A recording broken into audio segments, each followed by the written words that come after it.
menayangkan hal-hal yang patut diperbincangkan dalam bingkai sastra dan budaya. Inilah Omah Simak Channel. Dari Somoragen, Desa Joho, Prambanan, bersama Eno Kristianti Cipto Diharjo. Hai, kita bersua kembali teman-teman. Minggu lalu saya hadir membicarakan novel Ronggeng Duku Paruk karya Ahmad Tohari. Kali ini pun saya masih mengajak teman-teman untuk memperbincangkan kepengarangan Ahmad Tohari. Namun bukan karya novelnya teman-teman, melainkan 2 buah cerpen karya beliau.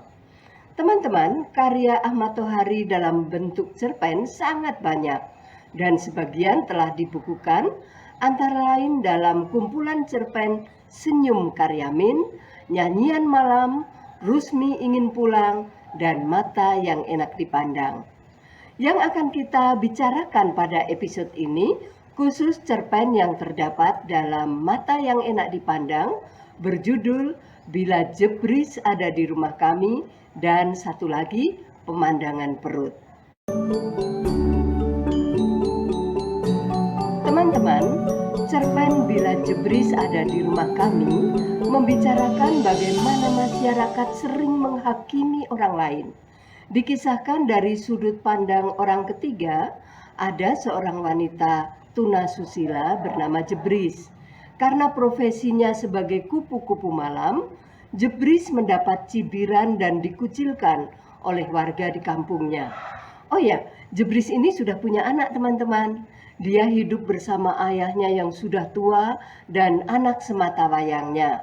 Sebab suami atau ayah anak itu telah menceraikan Jebris. Nah, warga kampung menggunjingkan Jebris sebagai perempuan yang membuat aib, membuat malu kampung. Mereka bergosip bahwa Jebris diceraikan suami karena suka selingkuh. Bahkan mereka mengatakan perilaku Jebris merupakan sifat bawaan yang menurun dari ibunya, kata mereka, yang juga katanya sering serong dengan banyak lelaki. Intinya teman-teman, kampung yang terkenal sangat agamis itu keberatan dengan profesi Jebris. Apalagi ada kepercayaan bahwa keberkahan tidak akan mendatangi rumah-rumah yang berada di sekitar orang yang berbuat mesum.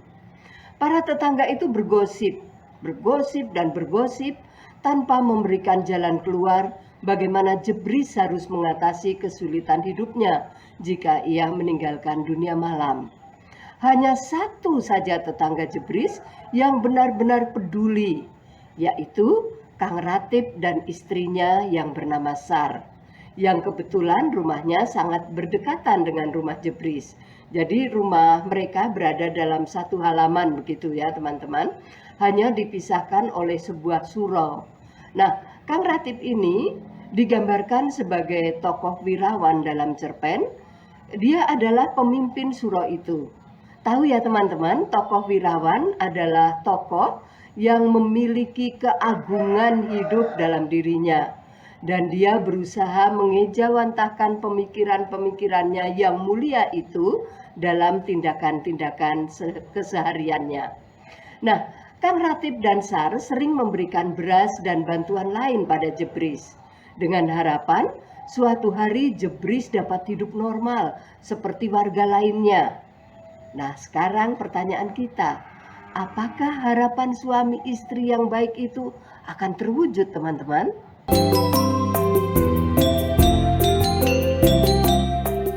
Teman-teman, pada suatu hari, ayah Jebris yang sudah tua datang kepada Kang Ratib untuk minta tolong. Pasalnya, sudah 2 hari Jebris ini tidak pulang ke rumah dan anaknya terus menangis mencari ibunya. Nah, mendengar kabar itu, Kang Ratib dan Sar menduga bahwa Jebris terjaring rahasia seperti yang sudah pernah terjadi. Jadi Jebris ini teman-teman sudah 2 atau 3 kali terkena razia, tapi selalu berhasil lolos. Nah, Kang Ratib pun menenangkan ayah Jebris dan Kang Ratib bertekad untuk mencari dan mengurus Jebris seandainya benar ia ditangkap polisi. Kang Ratib bahkan berencana membawa pulang Jebris ke rumahnya sendiri dan dia berniat mempekerjakan Jebris, misalnya untuk membantu mencucikan baju seperti itu. Disinilah teman-teman, Ahmad Tohari menampilkan konflik kecil antara Kang Ratib dan Sar istrinya. Sar yang sebenarnya baik hati itu semula kurang setuju pada ide suaminya untuk mempekerjakan Jebris. Dia khawatir pada pandangan masyarakat yang tidak suka pada profesi Jebris. Lebih dari itu teman-teman, Sar juga takut rumah tangga mereka akan menemui nasib sial karena kalau Jebris tinggal bersama-sama dengan mereka sebagai kupu-kupu malam, tentu sial itu akan menimpa mereka juga. Itu pemikiran Sar. Untungnya teman-teman, Sar ini adalah istri yang baik, yang taat pada suami. Ketika Kang Ratib menjelaskan pandangannya, Sar pun tidak menunjukkan perlawanan.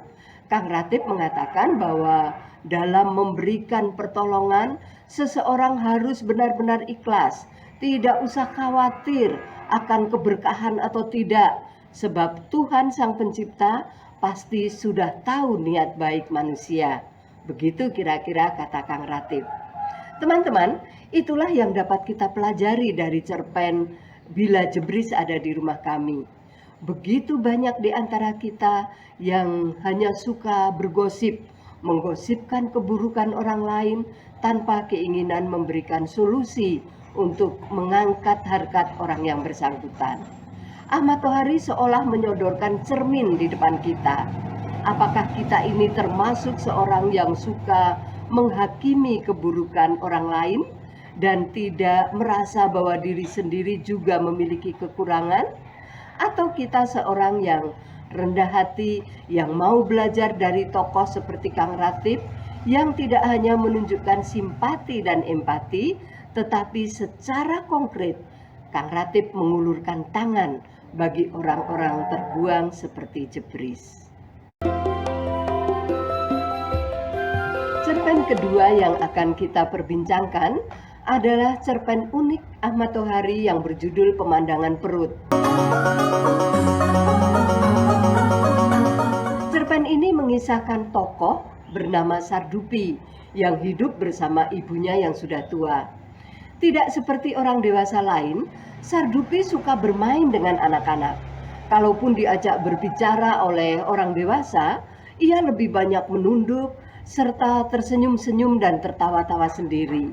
Nah, karena tingkahnya yang aneh itu, teman-teman, orang kampung menganggap Sardupi kurang waras. Meskipun demikian, mereka menerima Sardupi apa adanya. Bahkan mereka sering memberi pekerjaan pada Sardupi, misalnya untuk membersihkan kebun, membelah-belah kayu, membawakan barang belanjaan, dan lain-lain. Sampai pada suatu hari, teman-teman, Sardupi ini dipukuli hingga pingsan oleh hansip pasar yang bernama Pak Barja. Penyebabnya sangat sepele. Sardupi tidak mau melihat wajah Pak Barja, bahkan tiada henti dia tertawa ketika hansip pasar itu mengajaknya berbicara. Pak Barja yang punya jabatan hansip pasar pun merasa terhina oleh sikap Sardupi itu, teman-teman, sehingga dia melayangkan tinjunya berkali-kali. Teman-teman, pembaca pasti merasa penasaran, mengapa Sardupi bersikap seperti itu? Apakah benar dia kurang waras? Atau dia termasuk orang yang spesial? Karena digambarkan oleh Ahmad Tohari, bentuk kepala Sardupi itu seperti buah salak, tinggi dan mengerucut ke atas begitu, serta wajahnya itu memberi kesan bahwa dia termasuk orang yang terbelakang. Nah, menjawab kepenasaran pembaca, Ahmad Tohari menghadirkan tokoh Aku. Tokoh Aku ini menjenguk Sardupi dan menanyakan hal ihwal pemukulan yang dialaminya. Disitulah teman-teman, Sardupi mengungkapkan pengakuan tentang keanehan di matanya. Dia bercerita, bila dia melihat seseorang, maka dalam sekejap katanya, orang tersebut akan tampak telanjang. Sardupi seperti melihat layar tancap dalam rongga perut orang itu. Ia pernah melihat dalam perut seorang laki-laki sebuah durian yang tumbuh membesar hingga duri-durinya menembus dinding perut. Dia juga bercerita pernah melihat gulungan kawat berduri dalam perut seorang perempuan. Sardupi mengatakan kebanyakan isi perut manusia itu tidak sedap dipandang, kecuali isi perut anak-anak. Ada juga orang dewasa yang isi perutnya enak dipandang, misalnya katanya almarhum Pak Anjar. Almarhum Pak Anjar ini adalah seorang guru sekolah dasar yang baik hati, teman-teman. Nah, Sardupi menceritakan layar tancap dalam perut Pak Anjar itu adalah ruang kelas dengan bidadara dan bidadari sebagai murid-muridnya, dan Pak Anjar sendiri sebagai malaikat yang sedang mengajar. Akan halnya Pak Barja, hansip pasar yang suka mengambil dagangan orang sesuka hatinya itu, kata Sardupi, dia memiliki isi perut yang lucu. Pagi itu katanya layar tancap Pak Barja memperlihatkan ada lele dumbo besar sebesar paha katanya berlenggak-lenggok dalam perutnya. Dan anehnya teman-teman, dalam mulut lele dumbo itu ada Pak Barja. Nah, itu yang membuat Sardupi terus-menerus tertawa tiada henti. Selanjutnya teman-teman, tokoh aku kemudian bertanya, kalau di dalam aku kamu melihat apa, Sardupi? Nah, Sardupi menjelaskan yang dilihatnya dalam perut si tokoh aku ini, yaitu dia melihat banyak sekali piring dan kaleng kosong yang berserakan. Ternyata teman-teman, piring-piring dan kaleng kosong itu bukan milik tokoh aku, tapi milik para tetangga di belakang rumahnya. Artinya apa? Ahmad Tohari tidak secara tegas menyatakan bahwa tokoh aku mencuri piring-piring itu, tetapi para pembaca dapat menyimpulkan sendiri dari pertanyaan Sardupi dan reaksi tokoh aku. Saya akan bacakan bagian akhir dari cerpen ini. Piring-piring makan itu. Giliran aku yang malas menjawab. Pertanyaan Sardupi menusuk gendang telinga, lalu menjadi kembang api yang meletus dalam tempurung kepala. Telingaku terasa berdenging saat Sardupi tertawa menertawakanku. Yang jelas, aku tidak punya satu piring kaleng pun. Tetapi para tetangga di belakang rumah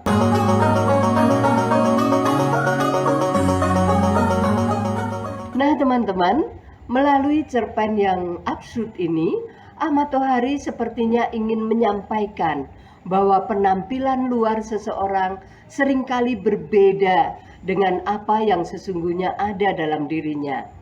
Sudah lazim manusia menyembunyikan perilakunya yang jahat, seperti mencuri, menipu, iri hati, merampas, dan lain-lain. Tetapi Sardupi dapat melihat semuanya. Saya tidak ingin mengatakan bahwa Sardupi dalam cerpen ini adalah simbol sang pencipta, namun kita sebagai pembaca tentu paham, apapun aib yang dilakukan dan disembunyikan, ada mata yang dapat melihat hingga ke dasar jiwa manusia yang paling dalam dan paling gelap sekalipun. Begitulah teman-teman perbincangan kita tentang dua cerpen Ahmad Tohari yang terdapat dalam kumpulan Mata yang Enak Dipandang. Mudah-mudahan sahabat Oma Simak Channel terdorong untuk lebih mengenal Ahmad Tohari dan karyanya.